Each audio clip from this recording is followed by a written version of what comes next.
चक्रवृद्धि ब्याज नवीन अंकगणित का पहला क्वेश्चन है जो कि एसबीआई पीओ परीक्षा 2021 में पूछा जा चुका है। इस क्वेश्चन को हम लोग सोल्व करेंगे। इस क्वेश्चन को सोल्व करने से पहले कुछ बातें हम लोग जान लेते हैं। हम लोग हमेशा प्रिंसिपल को क्या मानकर चलेंगे? 100 मानकर चलेंगे।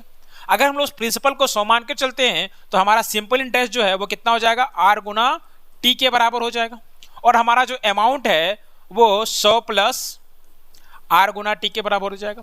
लेकिन कंपाउंड इंटरेस्ट के केस में क्या होता है?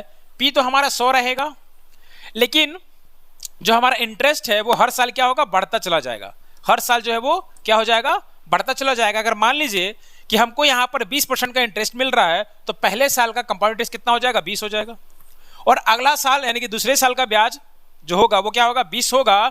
लेकिन चूंकि ये कंपाउंड इंटरेस्ट है तो इस 20 का भी ब्याज हमको देना पड़ेगा 20%। तो इस 20 का ब्याज कितना होता है?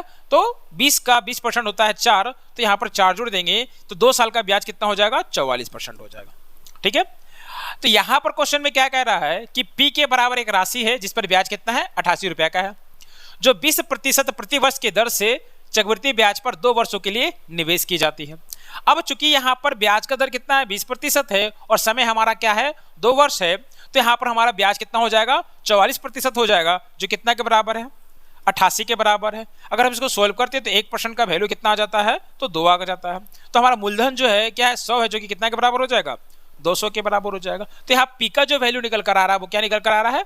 200 निकल कर आ रहा है। आगे क्वेश्चन में कह रहा है ये जो ब्याज है यानी कि 88 रुपये का जो ब्याज है P प्लस एक्स राशि पर 4% के दर से 5 वर्षों का जो साधारण ब्याज होता है उसके बराबर है।